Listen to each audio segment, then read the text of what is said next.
Ah, on s'est régalé. Franchement, très beau match, très belle ambiance. Merci les joueurs, merci le public, respect aux Grecs et merci à toi, Gennaro Gattuso. Salutations à toutes et à tous. Steve, supporter of Marseille, j'espère que vous allez bien. Si tu es nouveau sur ma chaîne, l'ensemble de mes abonnés et moi-même te souhaitons la bienvenue. Ici, on parle foot, on va débriefer, analyser ce match ensemble. OM, AEK Athènes, troisième match de phase de poule d'Europa League, victoire 3-1 de l'OM dans un stade Vélodrome bien garni. Allez, c'est parti. Tout d'abord, je fais une dédicace à Clément Ferrara. On s'est vu dans un magasin sur Pertuis, donc il m'a reconnu, il m'a salué, il m'a dit oh, allez l'OM et tout, donc ça m'a fait plaisir. Il m'a demandé de lui faire une dédicace avec très grand plaisir, et donc je lui fais, et j'espère qu'il a passé une très bonne soirée et la bise chez lui.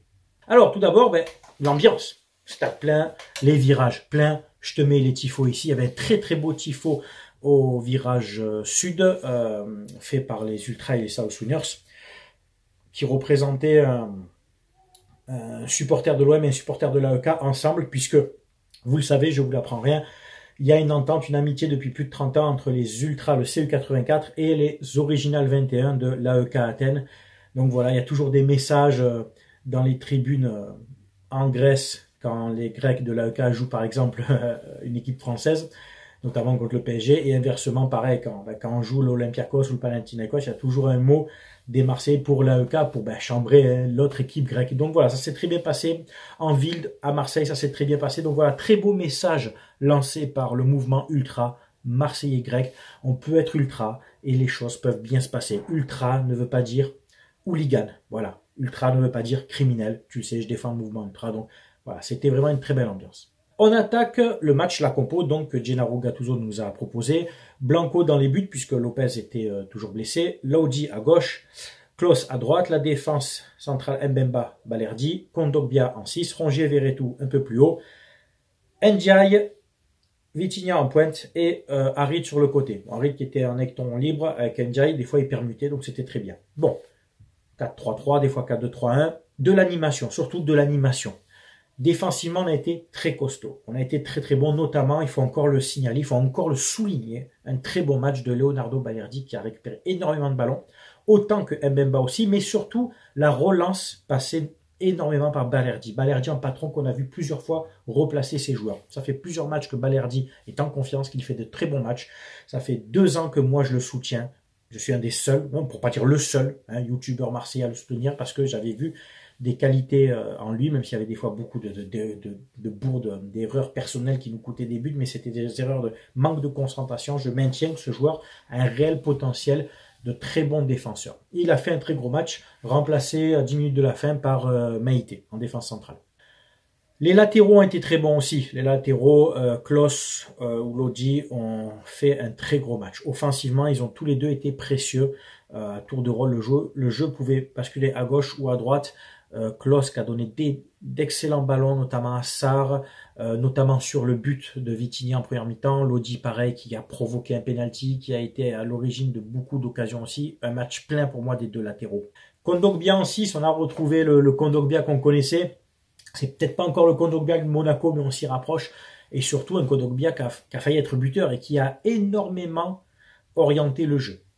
Par des ballons longs ou des passes éclairs qui cassaient les lignes. Un Kondogbia qui a été incisif, qui a pesé, qui a animé le milieu de terrain, qui des fois a sauté la ligne Verretou, Rongier pour tout de suite toucher les attaquants. Et c'était très bon. Il a tenté quelques frappes, dont certaines qui étaient cadrées. Il a fait un match plein pour moi. Rongier Verretou donc à la récupération, Rongier plus discret mais quand même un match correct, qui a soutenu aussi la défense et qui compensait un peu dans le couloir. Quand par exemple Ndiaye ou après Sarr prenait le couloir, Rongier coulissait un peu et bloquait le couloir pour pas prendre des contres dans le dos de nos offensifs marseillais. Verretou aussi, bon match, remplacé par Bilal Nadir. Pareil, à 10 minutes de la fin, Verretou qui a mis son penalty avec beaucoup de finesse et d'application. Les offensifs, donc, Harit, buteur sur penalty, le penalty du 2-1 provoqué par Vitinha. On en reviendra après à Vitinha et de son match. Un Harit qui a fait encore un match plein aussi dans l'animation. Il s'est proposé, il s'est rendu disponible, il a donné beaucoup de bons ballons, il a énormément joué en première intention, une touche de balle dans les petits espaces de la défense grecque. C'est un Harit propre, technique, qui pèse sur les défenses adverses et qui peut faire des passes éclairs entre les lignes, quoi. Donc il a marqué son penalty. Lui, il a été remplacé par Aubameyang ou Sarr. Enfin, Sarr vient même été remplacé par Sarr. Et donc c'est Vitinha qui a été remplacé par Aubameyang. Vitinha, parlons-en. Très gros match, très bon match de Vitinha. Déjà buteur sur un centre de Klose, très bon mouvement. Il a aussi énormément décroché pour récupérer des ballons et participer au jeu, à la création. Un Vitinha investi, qui a saisi sa chance. Un Vitinha qui se procure, on va dire, presque une occasion de but. C'est lui qui va chercher ce pénalty avec une faute un peu bête du défenseur, du gardien grec, Stankovic, qui déjà loupe sa relance avec un bon pressing de Vitinha. Il va provoquer ce pénalty et Stankovic qui va le plaquer. Alors j'aurais préféré, je te dis la vérité, j'aurais préféré que Vitinha marque. Il le plaque pas et que Vitinha le crochette et qu'il marque, ça aurait été très bien pour lui, pour la confiance.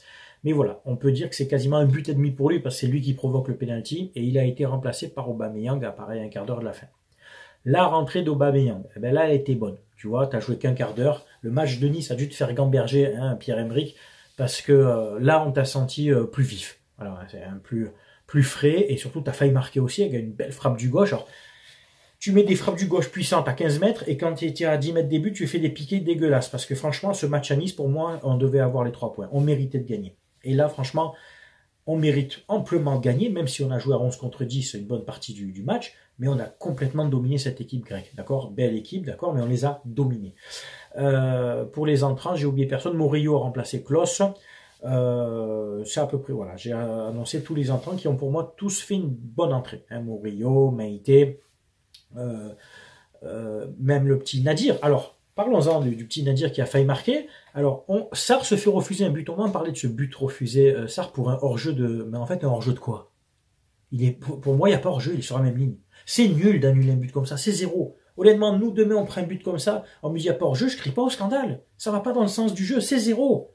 C'est nul. Tu me diras ce que tu en penses en commentaire, que ce soit pour nous ou pour eux, la même action. Tu avais pour nous ou pour une autre équipe, c'est nul de siffler un hors-jeu comme ça. C'est un hors-jeu d'un prépuce. C'est nul.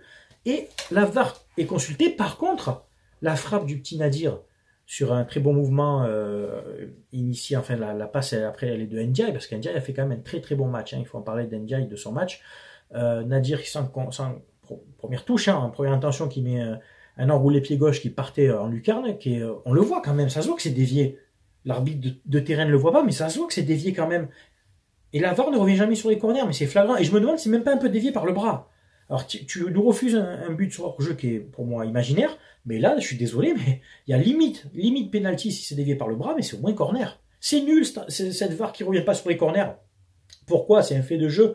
Il n'y a pas de... Quand il ne peut pas y avoir 50 interprétations sur un corner. Tu la touches ou tu la touches pas, tu vois ce que je veux dire? C'est 0, c'est nul cette règle. Bref, et Ndiaye. Alors Ndiaye a fait un très bon match dans la percussion, les dribbles, la disponibilité, l'explosivité. Par contre, la finition Ndiaye, c'est pas possible. T'as rien dans les jambes. T'as pas de puissance dans les jambes quand il faut frapper. C'est dommage parce qu'il procure, il dribble, il percute, il casse les lignes, il élimine un joueur, 2 joueurs, notamment en deuxième mi-temps. Par exemple, il donne des super ballons. Par contre, quand il faut tirer devant les cages, fais-toi des spécifiques. Honnêtement, dans la semaine, voilà, il y a le match contre Lyon, mais semaine prochaine, fais-toi un spécifique. Tu restes 1 heure de plus, on te fait une passe, tu prends le ballon, tu avances un peu, tu dribbles 1 ou 2 plots, tu sais, on l'a tous fait en U17, et tu mets des lourdes, et des lourdes, et des lourdes. Il faut que tu muscles tes jambes.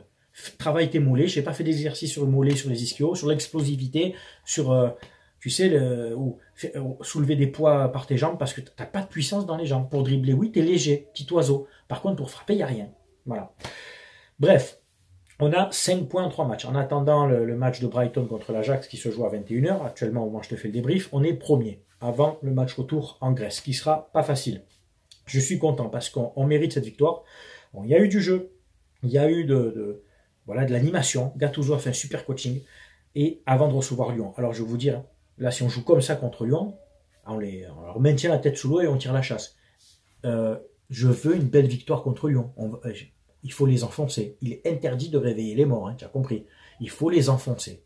On reçoit Lyon, ils sont dans le mal, on va les laisser comme ils sont dans le mal, d'accord? On va prendre des points maintenant en championnat. et on est dans une bonne dynamique de confiance. Donc voilà, merci aux joueurs, merci aux coachs, merci au public, merci à vous qui me suivez, merci encore à tous les abonnés, merci pour tous vos messages de soutien au quotidien. Il y a de moins en moins de haters, il y a de plus en plus de bons messages. Il n'y avait pas beaucoup de haters, mais il n'y en a quasi plus. Hein. Il n'y a que des messages positifs sur cette chaîne. N'oubliez pas, j'en profite donc jusqu'à la fin du mois, jusqu'au 31 octobre, sur mon site partenaire maillogo.co, pas .com, .co, avec le code SOM25, tu auras 25% de réduction sur toute la gamme produits OM. Maillot rétro, comme celui-ci, maillot de cette année, comme cela, d'accord, survêt, polo, en fait, tous les produits OM, maillot rétro, ancien, tout ce que tu veux, homme, femme, enfant, avec le code SOM, 25% de réduction. Profitez-en, c'est jusqu'au 31 octobre. Et en plus, 5% de ton panier est toujours reversé en fin du mois que je mets sur une cagnotte de côté. Et chaque fin de saison, juin, juillet, je fais le double virement pour les petites sœurs des pauvres et Sourire la vie. Tu le sais, pour ceux qui me suivent depuis longtemps, ce sont 2 associations sur Marseille. Je travaille avec eux depuis 3 ans. On a déjà 3 virements, on a déjà 4 000 € de dons. Qui fait mieux? Enfin, qui propose ça sur une chaîne YouTube, les gars? Eh ben, c'est ici, sur Supporter of Marseille. Voilà. En tout cas, merci d'avoir écouté ma vidéo. J'espère qu'elle vous a plu. C'est bien entendu à vous de commenter, de donner votre avis, que tu sois supporter de l'OM, de l'AEK Athènes ou d'une autre équipe. Tu sais qu'avec moi, on respecte toujours les avis de chacun si ton avis, bien entendu, est respectueux des autres. C'était Steve, supporter of Marseille. Merci d'avoir regardé ma vidéo. Portez-vous bien. À très bientôt. Très bon week-end. Ciao, ciao tout le monde.